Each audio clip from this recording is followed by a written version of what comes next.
আসসালামু আলাইকুম রহমতুল্লাহ বারাকাতুহ। আমাদের ধারাবাহিক বিষয়ভিত্তিক আলোচনা, রমজান আর মাত্র কয়েকদিন পরই,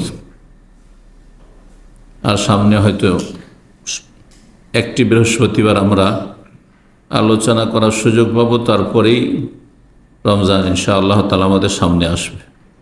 আল্লাহ রাব্বুল আলামিন আমাদের এই সময়গুলিতে যেন বরকত দান করেন এবং সহি সালামত সুস্থতার সাথে, ঈমানের সাথে, তাকওয়ার সাথে আল্লাহ রমজানে পৌঁছার তৌফিক দান করেন।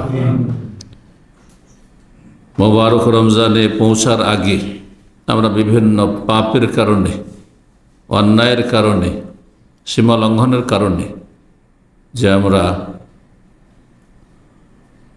নিজে ময়লা আবর্জনার মতো, যেমন শরীরে ময়লা আবর্জনা লেগে যায়, মানুষকে পরিষ্কার পরিচ্ছন্ন হইতে হয়, গোসল করতে হয়, ঠিক তেমনি মানুষ মাত্রেই ভুল ত্রুটি হবেই, আর গুনাহ আমাদের আছে আর হচ্ছে।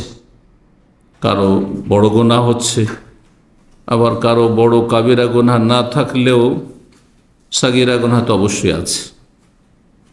কুল্লু বানি আদম খাত্তা, নবী সাল্লাল্লাহু আলাইহি ওয়াসাল্লামের হাদিস। প্রতিটি আদম সন্তান ভুল করে থাকে। ভুলের সংশোধনের আল্লাহ সুযোগ দিয়েছে। এটি আল্লাহ রাব্বুল আলামিনের নেয়ামত, অনুগ্রহ, যে সংশোধনের সুযোগ রয়েছে। এই নয় যে ভুল করেছে আর কোনো উপায় নেই, শাস্তি ছাড়ার কোনো রাস্তা নেই, এমনটা নয়। এটি আল্লাহর বিশেষ অনুগ্রহ। এই জন্য রমজানের আগে আমাদেরকে পরিষ্কার পরিচ্ছন্ন হয়ে যেতে হবে, সাফ সুতরা হয়ে যেতে হবে, ক্লিন হইতে হবে নিজের গুনহার বোঝা থেকে, গুনহার ময়লা আবর্জনা থেকে। আল্লাহ রাব্বুল আলামিন তার তৌফিক দান করুন।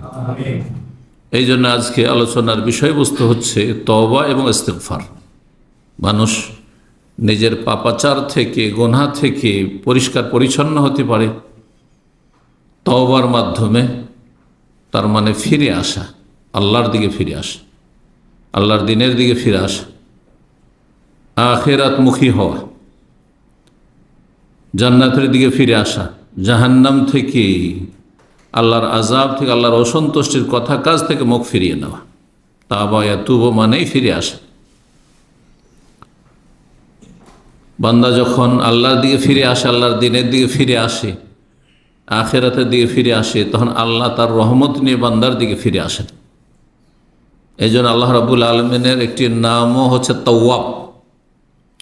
বান্দা আমরা তওবা করি, তো আমরা না তওবাকারী, তায়েব বা তাওয়াব, কিন্তু আল্লাহরও নাম তাওয়াব, মানে আল্লাহ বান্দার দিকে ফিরে আসেন।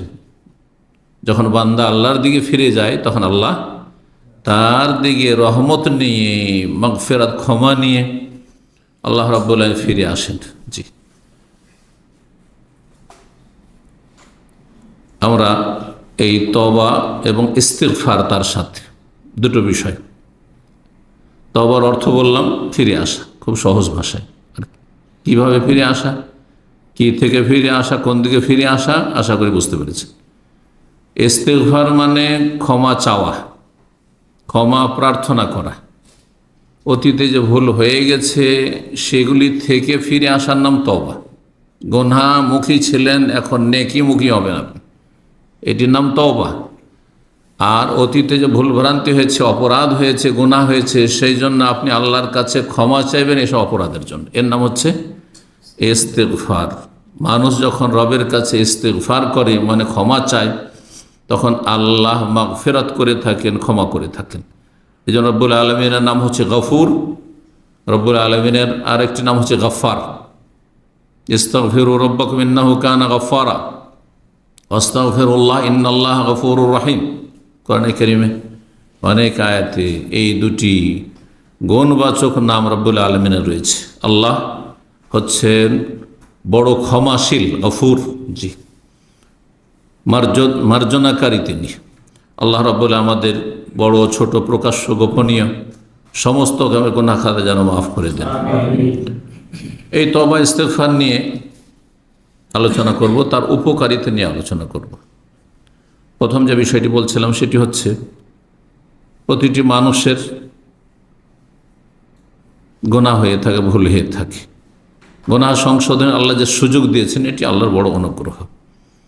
এই মর্মে কোরআনে কারিমে সূরা বাকারা আয়াত নম্বর 199 এবং সূরা মুজাম্মেলের আয়াত নম্বর 20 আল্লাহ স্বয়ং আদেশ করছেন, মানুষের যদি ভুল করে দেন, অন্যায় করে দেন, হ্যাঁ মানুষের কাছে সেটা অপরাধ হয় কোনো মানুষের হকের ক্ষেত্রে, তো কখনো বলবেন যে আপনি ভুল স্বীকার করেন, আমি আপনাকে ক্ষমা করার জন্য প্রস্তুত আছি, বরং অনেক সময় ক্ষমা চাইলেও ক্ষমা করতে চাই না। কত সংকীর্ণতা মনে, কত আমাদের মায়া মমতা সীমিত, কত আমরা নিষ্ঠুর হয়ে যাই সামান্য কিছু ভুল করল। কিন্তু রব্বুল আলামিন স্বয়ং বলছেন ওয়াস্তাগফিরুল্লাহ, আল্লাহর কাছে ক্ষমা চাও। ইন্নাল্লাহ গফুর রহিম, নিশ্চয় আল্লাহ বড় মার্জনাকারী এবং বড় দয়ালু। আল্লাহর রহমত দয়ার দাবি হচ্ছে যে তিনি ক্ষমা করবেন, আর তার নাম হচ্ছে গফুর, ক্ষমাশীল। সুতরাং তিনি অবশ্যই ক্ষমা করবেন। যে ক্ষমা চায় আন্তরিকভাবে, আল্লাহ অবশ্যই তাকে ক্ষমা করবেন। এটি বড় নিয়ামত রব্বুল আলমিনের। হাদিসে কুদসিতে রয়েছে, সহিহ মুসলিমের হাদিস 4674 নম্বর হাদিস। আল্লাহ রাব্বুল আলামিন ইরশাদ করছেন, ইয়া ইবাদি, হে আমার বান্দারা, ইন্নাকুম তুখতিউনা বিল-লাইলি ওয়ান-নাহার, তোমরা রাত দিন ভুল করে থাকো। সারা দিন রাত কত ভুল করছে মানুষ, যখন তখন অহরহ ভুল ভ্রান্তি হচ্ছে, অন্যায় হচ্ছে, গুনাহ হচ্ছে। কেউ রাতে গুনাহ করছে, কেউ দিনে করছে। গুনাহ হতেই আছে আল্লাহর জমিনে। আল্লাহর নিয়ামত ভোগ করে, আল্লাহর রিজিক খেয়ে, আল্লাহর দেওয়া হায়াত নিয়ে, আল্লাহর দেওয়া সুস্থতা নিয়ে, সবই আল্লাহর দেওয়া নিয়ামতকে আল্লাহর নাফরমানির কাজে ব্যবহার করছে মানুষ। গুনাহ করা মানে আপনার তো নিজের কিছুই নেই, সব তো আল্লাহর। তো আল্লাহর নিয়ামতকে আল্লাহর অসন্তুষ্টির কাজে আপনি ব্যবহার করছেন। রব্বুল আলামিন হাদিসে কুদসিতে বলছেন, ইন্নাকুম তুখতিউনা বিল-লাইলি ওয়ান-নাহার, তোমরা রাত দিন ভুল করে থাকো। ওয়া আনা আগফিরুয যুনুবা জামিআ, আমি ক্ষমার দরজা বন্ধ করি না, সব গুনাহ মাফ করি, সব গুনাহ মাফ করি। কিন্তু মাফ চাইতে হবে, ক্ষমা চাইতে হবে। ফাস্তাগফিরুনি, সুতরাং আমার কাছে ক্ষমা চাও তোমরা, আগফির লাকুম, আমি ওয়াদা করছি তোমাদেরকে আমি ক্ষমা করব। সুবহানাল্লাহ, হাদিসে কুদসি, আল্লাহর বাণী। ইস্তিগফারের অর্থ কি বললাম? আল্লাহর কাছে ক্ষমা চাওয়া, ভুল হয়েছে ক্ষমা চাইবেন। তওবার অর্থ কি বললাম? ফিরে আসা। এই দুটোই থাকতে হবে আপনার জীবনে। তওবা ইস্তিগফার মানে আমার দেশীয় তওবা ইস্তিগফার নয়, সেটা হচ্ছে তওবা পাঠ করে নাও। দেশীয় তরিকার তওবা ইস্তিগফার মানে কি? আল্লাহর কাছে ক্ষমা চাওয়া মানে আস্তাগফিরুল্লাহ পড়লেই হলো। আর তাও বানানো দোয়া পড়ে থাকে। নবী সাল্লাল্লাহু আলাইহি ওয়াসাল্লামের হাদিসের দোয়া পড়াও তৌফিক হয় না অধিকাংশ লোকের। আস্তাগফিরুল্লাহ রব্বি মিন কুল্লি যামবি ওয়া আতুবু ইলাইহি, রব্বি মিন কুল্লি যামবি কোনো হাদিসে নেই। নবী সাল্লাল্লাহু আলাইহি ওয়াসাল্লাম হাদিসে আস্তাগফিরুল্লাহ ওয়া আতুবু ইলাইহি, আল্লাহ তোমার কাছে ক্ষমা চাইছি, আল্লাহর কাছে ক্ষমা চাইছি, ওয়া আতুবু ইলাইহি, আল্লাহর কাছে ফিরে যাচ্ছি। ওয়া আতুবু ইলাইহি, আস্তাগফিরুল্লাহ আল্লাযী লা ইলাহা ইল্লা হুয়াল হাইয়ুল কাইয়্যুম ওয়া আতুবু ইলাইহি, কালেমা তাওহীদের ওসিলায়, লা ইলাহা ইল্লাল্লাহর ওসিলায়। আল হাইয়ুল কাইয়্যুম ইসমে আজম বলা হয়েছে এই নামগুলিকে। আল্লাহর নাম আল হাই, আল কাইয়্যুম আয়াতুল কুরসিতে রয়েছে, সূরা আল ইমরানের শুরুতে রয়েছে। এই নামগুলি আল্লাহর অত্যন্ত গুরুত্বপূর্ণ। ইসমে আজম কিছু হাদিসে বলা হয়েছে, ইসমে আজম সম্পর্কে আমার একটি আলোচনা আছে। এই নামগুলির ওসিলায়, আল্লাহর নামের ওসিলায় দোয়া করলে আল্লাহ দোয়া কবুল করে থাকেন। এগুলি হচ্ছে আপনার তওবা ইস্তিগফার কবুলের মাধ্যম, সহযোগী। গুনাহ থেকে তওবা করা আর আল্লাহর কাছে ক্ষমা চাওয়া, এর জন্য আবশ্যক হচ্ছে গুনাহ বন্ধ করা। তওবা করা মানে গুনাহ বন্ধ করতে হবে। আপনি তওবাও পাঠ করছেন আর সংশোধন করছেন না। ফরজে আপনার ত্রুটি আছে, ফজর পড়ছেন না, সূর্য উঠিয়ে দিচ্ছেন, ওই স্বভাবই থেকে গেল বদ স্বভাব। আর শুধু তওবা পাঠ করতে থাকেন, কাজ হবে? কখনো কাজ হবে না। নিয়তে খারাপই আছে যে রমজানটা আসছে, ভালো করে ইবাদতবন্দি করবো, তারপরে আবারও কুকুরের লেজের মতো যতই মালিশ করেন আবার আপন অবস্থায় ফিরে যাবে। তো আল্লাহ তো জানছেন অন্তরের কথা, তাহলে কি মাফ হবে? কখনো মাফ হবে না। এগুলি তওবা না। তওবা মানে যা হয়েছে হয়েছে, আমি দুনিয়ার উদাহরণ দিয়ে তওবাকে অনেকবারই বুঝিয়েছি যে রাস্তায় আমরা চলতে গিয়ে অনেক সব ভুল করে দিই। মানুষ এমন হাইয়ে উঠে যায় যে আর ইউটার্ন খুঁজে পায় না। আমার জীবনের প্রথম যখন রিয়াজ এসেছিলাম 1992 ছিল মনে হয়, সেই সময়টা মদিনার শেষ বছরের দিক ছিল। কিছু সাথী সঙ্গী ছিল বিভিন্ন দেশের, বসনিয়ার, যে বসনিয়া এক সময় জালেম কাফের খ্রিস্টানরা জুলম অত্যাচার করেছে, সীমাহীন জুলম অত্যাচার করেছে মুসলিম ভাই বোনদের উপর। সে বসনিয়ার সাথী সঙ্গীরা ছিল, তাদের সাথে কি গাড়িতে একটুর জন্য আল কাসিমের দিকে বেরিয়ে যাবে কি আল কাসিমে মদিনা যাবে কি রিয়াজ রোড, তাইফের রোড ধরে রিয়াজ থেকে 50 কিলোমিটার চলে যায়, রাস্তা শেষ হয় না, ইউটার্নই খুঁজে পাই না বেরিয়ে যাওয়ার পরে। সুবহানাল্লাহ। এখন হয়তো অনেকগুলি আপনি ইউটার্ন হয়েছে, আপনার হয়েছে, তারপরে ফিরে আসে। কিন্তু আপনি যখন জেনে যাবেন যে আমার যে গন্তব্যস্থান টার্গেট সেটা ভুল করে ফেলেছি, 1 মিনিটের জন্য আপনি লেট করবেন না তাড়াতাড়ি ফিরে আসার চেষ্টা করবেন? তাড়াতাড়ি যদি ফিরতে পারেন, একটা কাটিং পান, চলো যখন চলে এসছে আরও যায় 10-20 কিলোমিটার, যাবেন নাকি? 1 কিলোমিটারও যাবেন না, সাথে সাথে ফিরে আসবেন। কিন্তু মুসলিম জীবনে আপনি বহু পাপ করতে আছেন, বুঝছেন যে এগুলো পাপ অন্যায়, তারপরও সময় গড়িয়ে চলে যাচ্ছে, কখন যে মত চলে আসে, মালাকুল মত চলে আসে আর ধরে নিয়ে যায়। সুবহানাল্লাহ। ফিরে আসছেন না আপনি, ইউটার্ন করছেন না আপনি। এটা কোন তওবা হলো? এটা তওবা হলো না। তওবা আর ইস্তিগফার সম্পর্কে আরেকটি জানার বিষয়, সেটি হচ্ছে যে শুধু আপনার আমার পাপ থাকলেই তওবা ইস্তিগফার করে এমন কথা নয়। অনেকে মনে করে আমি কোন গুনাহ করেছি যে তওবা করব? গুনাহ করলে, পাপ করলে না ভুল স্বীকার করব তওবা করব? হ্যাঁ, পাপ করলেই না আল্লাহর কাছে ক্ষমা চাইব না। এর বিপরীত কোরআন এবং হাদিসে শিক্ষা দেওয়া হয়েছে। আম্বিয়া রসুলগণকে আল্লাহ রাব্বুল আলামিন তওবা ইস্তিগফারের কথা স্মরণ করিয়েছেন, নির্দেশ দিয়েছেন, তারা করেছেন। জি, এই জন্য রাব্বুল আলামিন ইরশাদ করছেন সূরা মুহাম্মাদের আয়াত নম্বর 19, প্রতিটি মুমিন মুসলিমের জন্য আল্লাহ ক্ষমা চাইতে বলছেন। ওয়াস্তাগফির লিযামবিকা ওয়ালিল মুমিনিনা ওয়াল মুমিনাত। নবী সাল্লাল্লাহু আলাইহি ওয়াসাল্লামের কোন গুনাহ ছিল নাকি? কিন্তু আল্লাহ ওয়াস্তাগফির লিযামবিকা, হে নবী তোমার গুনাহের জন্য তুমি আল্লাহর কাছে ক্ষমা চাও। তাহলে গুনাহ থাক আর না থাক, গোনা সম্পর্কে আপনার জানা থাক আর না থাক যে আমার গোনা হয়েছে, পাপ হয়েছে, তারপরে কি করবেন? আপনি আল্লাহর কাছে ক্ষমা চাইবেন। আমরা আমাদের ফরজ আদায় করতে গিয়ে ফরজের কোয়ালিটিতে যে কিছু ঘাটতি থেকে যাচ্ছে, অবশ্যই থাকছে। পাপ থেকে বেঁচে থাকার ক্ষেত্রে হয়তো বেঁচে থাকছি, কিন্তু ওইভাবে বেঁচে থাকি না যেভাবে বেঁচে থাকা উচিত ছিল, তাতেও কিছু গাফিলতি হচ্ছে। অনেক সময় জায়েজ কাজটা বেশি সময় করে ফেলছেন। আপনাকে কি এই মূল্যবান সময় আল্লাহ হায়াতটা দিয়েছেন এই শুধু বৈধ জায়েজ কাজে সময় কাটাবার জন্য, টাইম পাস করার জন্য? এর চাইতে ভালো কাজ ছিল না? আরে জায়েজ কাজ বিভিন্ন জায়গাতে ঘোরাফেরা যে সময়টা করলেন বা সময় কাটালেন, আপনি যে মোবাইল দেখছেন, ভালো জিনিসই দেখছেন মোবাইলে, শুধু দিনের কথা যদি শোনেন তাহলে এলেম শিখছেন, বাকি এমনি জায়েজ কিছু দেখছেন, বিভিন্ন জায়গার খবর দেখছেন, আপনি খবর শুনছেন, পড়ছেন, বিভিন্ন জায়গায় দেশে কোথায় কি হচ্ছে শুনছেন। কোনো নাজায়েজ কোনো আপনি কোনো ছবি দেখলেন না, কোনো কিছু দেখলেন না যেগুলো ইসলাম বিরোধী, তারপরে তো জায়েজ কাজে আপনি কাটালেন।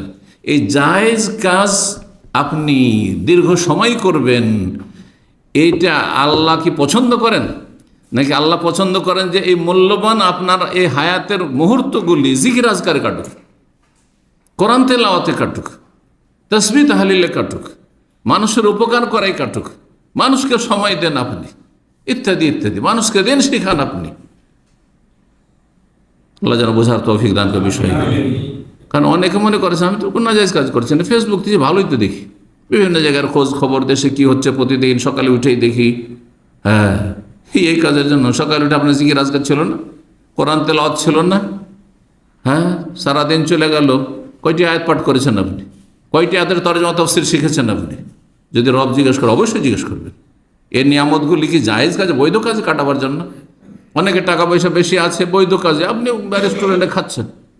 আরে বৈধ কাজে খরচ করার চাইতে আপনার জন্য কি ভালো ছিল যে আল্লাহর নিয়ামতকে আমি গরিব দুঃখী অভাবী আর দিনের কাজে, হ্যাঁ, ইসলামের প্রচার প্রসারে আমি খরচ করব? আপনাকে জবাব দিতে হবে না? এত সহজ বিষয় যে আমার পয়সা আমি তো কোনো নাজায়েজ কাজে খরচ করছি না।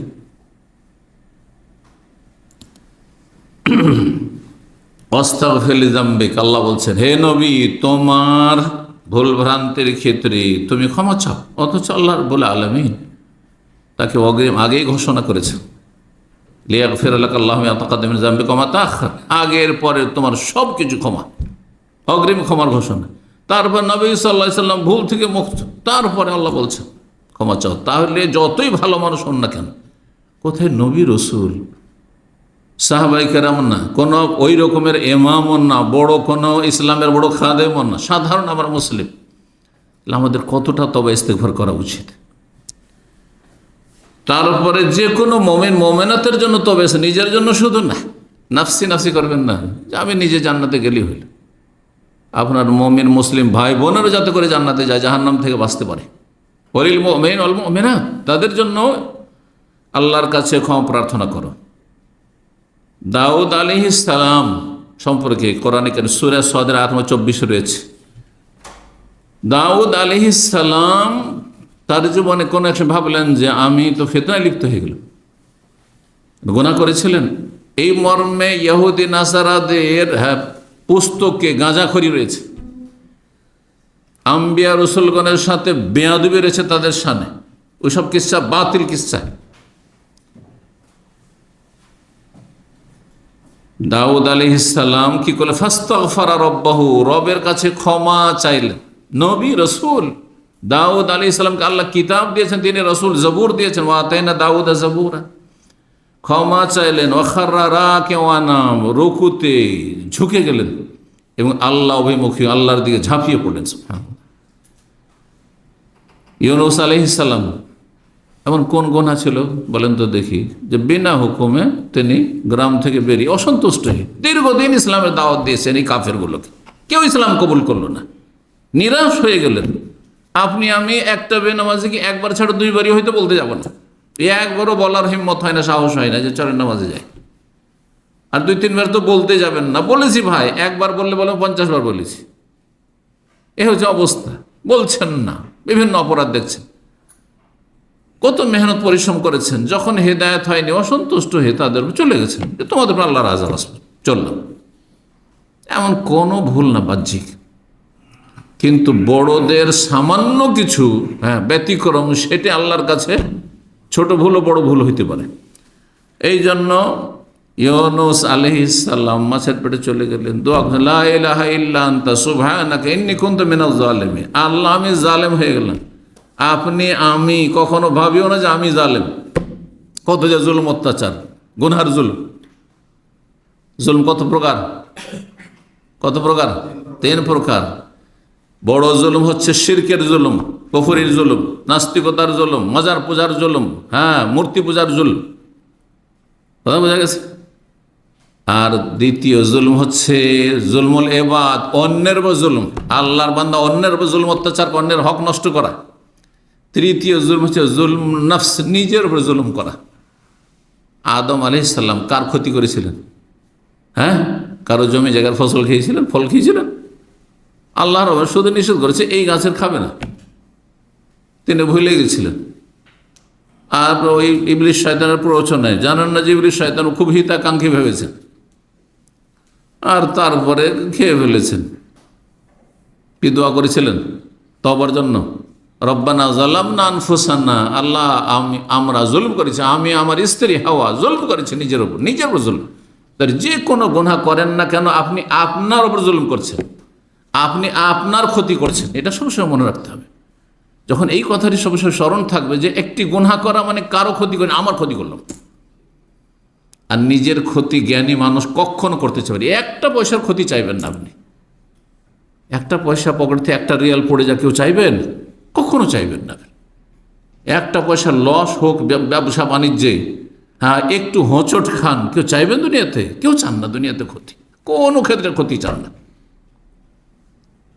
আর যে কোনো গুনাহ করা মানে নিজের উপর জুলম করা, নিজের ক্ষতি করা, নিজের ক্ষতি নিজেই করছে যারা গুনাহে লিপ্ত থাকছে। আল্লাহ মাফ করুন, আল্লাহ সংশোধনে তৌফিক দান করুন, গুনাহমুক্ত হওয়ার তৌফিক দান করুন। সহিহ বুখারীতে হাদিস রয়েছে আবু হুরায়রা রাদিয়াল্লাহু তাআলা আনহু থেকে, রাসূলুল্লাহ সাল্লাল্লাহু আলাইহি ওয়াসাল্লাম দিনে কতবার করে আল্লাহর কাছে ক্ষমা চাইতেন? 100 বারের হাদিস রয়েছে, আরেকটি হাদিসে 70-এর অধিক। উদ্দেশ্য নির্দিষ্ট সংখ্যা নয়, উদ্দেশ্য হচ্ছে অনেকবার। যেমন আমরাও নিজের ভাষায় কথা বলি, তখন বলি হ্যাঁ অনেকবারই কোনো কাজ করেছেন, আরে আমি 50 বার গেছি, আমি শতবার গেছি, বলছেন না? ঠিক ওই রকমই সংখ্যার আধিক্য দেখানো উদ্দেশ্য এখানে। মানে বহুবার তিনি দিনে আল্লাহর কাছে ক্ষমা চাইতেন।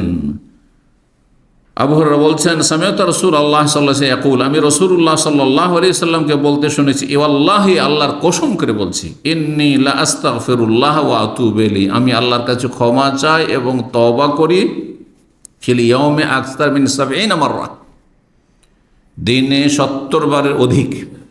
অন্য রিওয়ায়াতে রয়েছে ফিল ইয়াউমি 100 মাররা। আর এক হাদিসে রাসূলুল্লাহ সাল্লাল্লাহু আলাইহি ওয়াসাল্লাম এক ফিল মাজলিসিল ওয়াহিদ, একই জায়গায় 5-10 মিনিট সাথী সঙ্গীদের সাথে বসে আছেন। এই নয় যে গল্প গুজবই চলছে, হ্যাঁ দিন দুনিয়ার কথাই চলছে শুধু, না, মাঝে মাঝে কথার ফাঁকে ফাঁকে আস্তাগফিরুল্লাহ ওয়া আতুবু ইলাইহি বা রব্বিগফিরলি ওয়া তুব আলাইহি ইন্নাকা আনতাত তাওয়াবুর রহিম, এইভাবে হাদিস রয়েছে। রব্বিগফিরলি, আল্লাহ আমাকে ক্ষমা করে দাও, ওয়া তুব আলাইহি, আমার তওবা কবুল করো, ইন্নাকা আনতাত তাওয়াবুর রহিম, তুমি তওবা কবুলকারী, তওবা গ্রহণকারী এবং দয়ালু। আবু বকর সিদ্দিক রাদিয়াল্লাহু তাআলা আনহু রাসূলুল্লাহ সাল্লাল্লাহু আলাইহি ওয়াসাল্লামের কাছে একদিন বললেন যে আমাকে এমন একটি দোয়া শিখিয়ে দেন যে দোয়াটি আমার সলাতের ভিতরে নামাজে করব। চিন্তা করুন, মানুষ যদি বলে যে কোনো একটি দোয়া, তাহলে সবচেয়ে গুরুত্বপূর্ণটা না শিখাবেন? তাহলে সবচেয়ে গুরুত্বপূর্ণ দোয়া আপনার দুনিয়া চাওয়া নয়, আপনার রুজি রিজিক চাওয়া নয়, আপনার সুস্থতা চাওয়া নয়, কি চাওয়া? ক্ষমা চাওয়া। আল্লাহ যেন ক্ষমা করে দেন, কারণ আল্লাহ মাফ করে দিলে যতই ভুল হোক না কেন, হ্যাঁ আল্লাহ আযাব দেবেন না, কবর আযাব দেবেন না, জাহান্নামের আযাব দেবেন না, এবং হিসাবে গিয়ে ফাঁসবেন না। এই জন্য হাদিসটি সহিহ বুখারীতে রয়েছে, সহিহ মুসলিমে রয়েছে। আবু বকর সিদ্দিক রাদিয়াল্লাহু তাআলা আনহু স্বয়ং হাদিসটি বর্ণনা করছেন।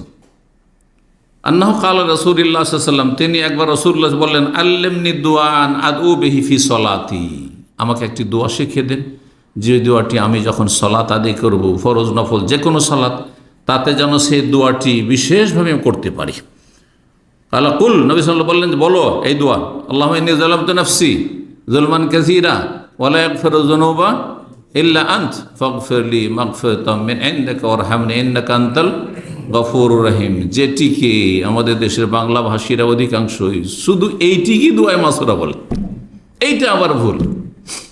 দোয়ায়ে মাসুরা মানে হাদিসে বর্ণিত যে কোনো দোয়া, এমনকি কোরআনের দোয়া দোয়ায়ে মাসুরা, আল্লাহ থেকে মাসুর, এর আগে বলেছি আলোচনাতে। আল্লাহ থেকে বর্ণিত মাসুর আনিল্লাহ, আর রসুল থেকে বর্ণিত মাসুর আন রাসূলিল্লাহ সাল্লাল্লাহু আলাইহি ওয়াসাল্লাম, রাসূলুল্লাহ সাল্লাল্লাহু আলাইহি ওয়াসাল্লাম থেকে বর্ণিত মাসুর আসার থেকে, আসার মানে বর্ণিত হাদিস। জি, আর কোরআন আর হাদিস হচ্ছে আল্লাহ রাসূল সাল্লাল্লাহু আলাইহি ওয়াসাল্লাম বাণী, আর কোরআন হচ্ছে আল্লাহর বাণী। এই দোয়ার অর্থটি বলে দিই, কারণ এই দোয়াটি আপনারা পড়ছেন, কোথায় পড়ছেন? তাশাহুদে, তাশাহুদে, হ্যাঁ আত্তাহিয়াত পড়ার পরে আর দরুদ পড়ার পরে তারপরে পড়ছেন। এবং এর চাইতে গুরুত্বপূর্ণ আরেকটি দোয়া আছে যেটি আমাদের হানাফি ভাইরা পড়ে না, আহলুল হাদিস আলহামদুলিল্লাহ পড়ে, বুঝছেন না? সেটি কি? কিছু ওলামারা এটিকে ওয়াজিব বলেছেন, আল্লাহুম্মা ইন্নী যালামতু নাফসি, এটি পড়া সুন্নাত, কিন্তু এই দোয়াটি পড়া আল্লামা আলবানী রাহিমাহুল্লাহ ওয়াজিব বলেছেন সালাতে, দরুদের পরে। সেটি আল্লাহুম্মা ইন্নী আউযু বিকা মিন আযাবিল কবরি ওয়া মিন আযাবি জাহান্নাম ওয়া মিন ফিতনাতিল মাসিহিদ দাজ্জাল ওয়া মিন ফিতনাতিল মাহিয়া ওয়াল মামাত। জি, আর আরেকটি riwayate একটু বাড়তি রয়েছে, মিনাল মাসামি ওয়াল মাগরাম, গুনাহ থেকে, ঋণ থেকে ইত্যাদি। হে আল্লাহ, ইন্নী যালামতু নাফসি যুলমান কাসীর, আমি নিজের উপর জুলুম করেছি। আবু বকর সিদ্দিক রাদিয়াল্লাহু তাআলা আনহুকে দোয়া শেখাচ্ছে, আমি নিজের জুলুম করেছি, যেমন তেমন বলছে জুলমান কাসির, অনেক জুলুম করেছি।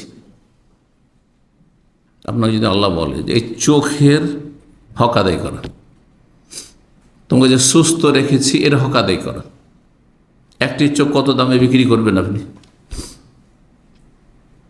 দেবেন 1 মিলিয়নে, $1 মিলিয়ন বা রিয়েল কিছু দেওয়া হবে, 1 কোটি টাকা দেওয়া হবে আপনাকে, বাংলাদেশি টাকা দেবেন। হ্যাঁ, আপনাকে যে ব্রেন দেওয়া হয়েছে, মগজ মস্তিষ্ক, সুস্থ মস্তিষ্ক আছেন, পাগল না, এটা বিক্রি করবেন আপনি? কিডনি বিক্রি করবেন আপনি? ভাবছেন কিডনিতে একটা বিক্রি করলে চলবে, একটা তো দুটোই বিক্রি করেন দেখি। হ্যাঁ, আপনাকে 10 কোটি দেওয়া হবে, করবেন? তা আল্লাহ যদি বলে এক একটা কিডনির, হ্যাঁ, কি শুকরিয়া আদায় করেছে, লিভারের কি শুকরিয়া আদায় করেছে?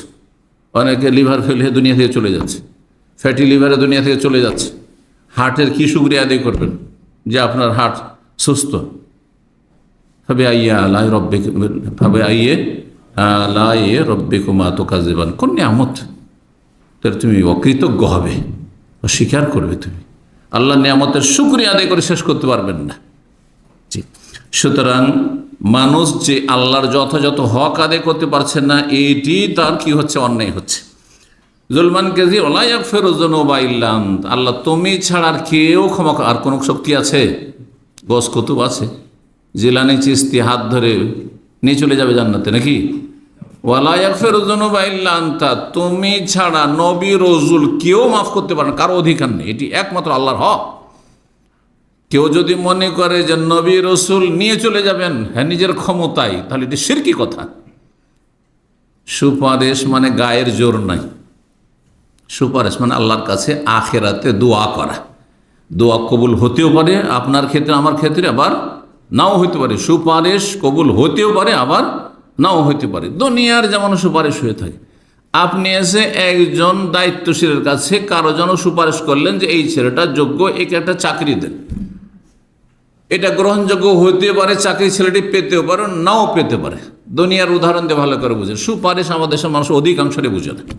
এই জন্য সাফাতের উপর আমার বিস্তারিত আলোচনা, সাফাতের কতগুলি প্রকরণ রয়েছে এবং সাফাতের সঠিক অর্থটা কি। সাফাত সহজ ভাষায় পরকালের দোয়া, নবী রসুল এবং আল্লাহর নেক বান্দাদের আল্লাহর কাছে দরখাস্ত করবে, আপনার জন্য আমার জন্য কবুল হইতে পারে, আবার নাও হইতে পারে। জি, এই জন্য আল্লাহ বলছেন কাফের মুশরিক যারা ঈমান ভঙ্গ করে দুনিয়া থেকে, ফামাতান ফাহু শাফাআতুশ শাফিন, কোন সুপারিশকারী সুপারিশ কাজেই আসবে না, শোনাই হবে না। তাহলে বোঝা গেল যে অনেক সুপারিশ হবে যেগুলো কি হয়ে যাবে? রিজেক্ট হয়ে যাবে, কবুল হবে না। আপনি এগুলো ভাবেন না যে আমার ক্ষেত্রে সুপারিশ কবুল হবে, নাও হইতে পারে। আল্লাহ গ্রহণ করলেন না, জানা এই লোকের সুপারিশ কবুল করা হবে না এই লোকের ক্ষেত্রে, কারণ ও বারবার অপরাধ করেছে, হতেই পারে, সেটা অসম্ভব কিছু নেই। তবে আল্লাহর রহমতের আশাবাদী হইতে হবে, আর আল্লাহর আযাবের ভয়ও থাকতে হবে, নিরাশ হইতে হবে না। ওয়ালা ইয়াগফিরু যুনুবা ইল্লা আনতা, যখন বলে একটি হাদিসে রয়েছে আল্লাহ তোমার ছাড়া কেউ মাফ করতে পারে না, তখন আল্লাহ ফেরেশতাদেরকে সাক্ষী রাখেন যে দেখো বান্দা কি বলছে, শোনো শোনো, বলছে আমি ছাড়া নাকি কেউ মাফ করতে পারবে না। তার যখন এটি বিশ্বাস, তো আমি তাকে মাফ করে দিলাম। আল্লাহু আকবার। এই ইয়াকিন নিয়ে তাহলে বলতাম, মন্ত্র বললে হবে না আল্লাহ তোমার ছাড়া আমাকে কেউ মাফ করতে পারে না। যখন এই খুলুসিয়াতের সাথে, আন্তরিকতার সাথে বলবো, তখন ফেরেশতাকে রব সাক্ষী রেখে বলবেন যে আমি একে মাফ করে দিলাম, কারণ এ বলছে যে আমার ছাড়া কেউ মাফ করতে পারে না। এটা তার বিশ্বাস, এটা তার ইয়াকিন। জি, ফাগফিরলি, সুতরাং আল্লাহ আমাকে ক্ষমা করে দেন। মাগফিরাতা মেনেন, তোমার পক্ষ থেকে, আপনার পক্ষ থেকে স্পেশাল ক্ষমা। ওয়ারহামনি, এবং দয়া করুন আল্লাহ, ইন্নাকা আনতাল গফুর রহিম, তুমি বড় মার্জনাকারী এবং দয়ালু। আল্লাহ রাব্বুল আলামিন যারা আল্লাহ ভীরু মুত্তাকিন, যাদের জন্য আল্লাহ জান্নাত প্রস্তুত করে রেখেছেন, তাদের গুণাবলী বর্ণনা করতে গিয়ে সূরা আলে ইমরান আয়াত নম্বর 133 থেকে 135 ইরশাদ করছেন, ওয়াসারিউ ইলা মাগফিরাতিন মির রাব্বিকুম ওয়া জান্নাতিন আরদুহাস সামাওয়াতু ওয়াল আরদু উইদ্দাতিল মুত্তাকিন, উইদ্দাত লিল মুত্তাকিন। জান্নাত কার জন্য তৈরি করা হয়েছে? আল্লাহ ভীরুদের জন্য, যারা আল্লাহর ভয়ে পাপাচার থেকে বেঁচে থাকে, আল্লাহর ভয়ে ফরজ ওয়াজিব আদায় করে, আল্লাহর ভয়ে হারাম নাজাইজ থেকে বেঁচে থাকে। আল্লাহর ভয়ে যেগুলি করা ফরজ করবেন, আর যেগুলি না করা হারাম সেগুলি থেকে বেঁচে থাকবেন, মানুষের ভয়ে না, মানুষকে দেখানোর জন্য। এর নাম হচ্ছে তাকওয়া। তাকওয়া মানে শুধু ভালো কাজ করার নাই। ভালো কাজটা কিসের ভিত্তিতে হইতে হবে? আল্লাহর জন্য হইতে, আল্লাহর ভয়ে হইতে হবে। দুনিয়ার স্বার্থে যদি হয়, দুনিয়ার লোভ লালসার জন্য, দুনিয়া হাসিলের জন্য, যেহেতু আমার বেনিফিট আছে সেই জন্য এই ভালো কাজটি করছি, তার ওতে কিছু পাওয়া যাবে, এটি তাকওয়া নয়। এ হচ্ছে তাকওয়া সহজে বোঝানোর জন্য। তারা কারা মুত্তাকিন বলছে আল্লাযীনা ইউনফিকুনা ফিস সাররাই ওয়াদ দাররা, যারা সুখে দুঃখে সবসময় খরচ করে। তাহলে অভাব থাকলে কম খরচ করবে, কিন্তু করবেন আপনি। অভাব আছে সেজন্য বাপ মাকে দেবো না, অভাব আছে সেজন্য আত্মীয় স্বজন ভাই বোনকে দেবো না, অভাব আছে সেই জন্য আমি আবার নিজে সংসার চালাতে পারি না, আর কি এতিম বিধবা দেবো, ওদের খোঁজ নিতে পারবো না। অভাব আছে সেই জন্য আমি দান সাদকা করবো না, না ওঠি না। ফিস সাররাই ওয়াদ দাররা, সচ্ছলতাই সাররা ওয়াদ দাররা।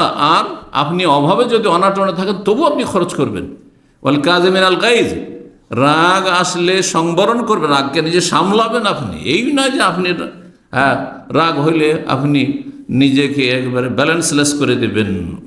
ওয়াল আফিন আন-নাস, মানুষকে ক্ষমা করে থাকি। আল্লাহু ইউহিব্বুল মুহসিনিন, আর আল্লাহ যারা এহসানকারী, সদাচরণকারী, উপকারকারী, তাদেরকে আল্লাহ ভালোবাসেন। সুতরাং মুহসিনিনদের দলে শামিল হওয়ার চেষ্টা করবে। তার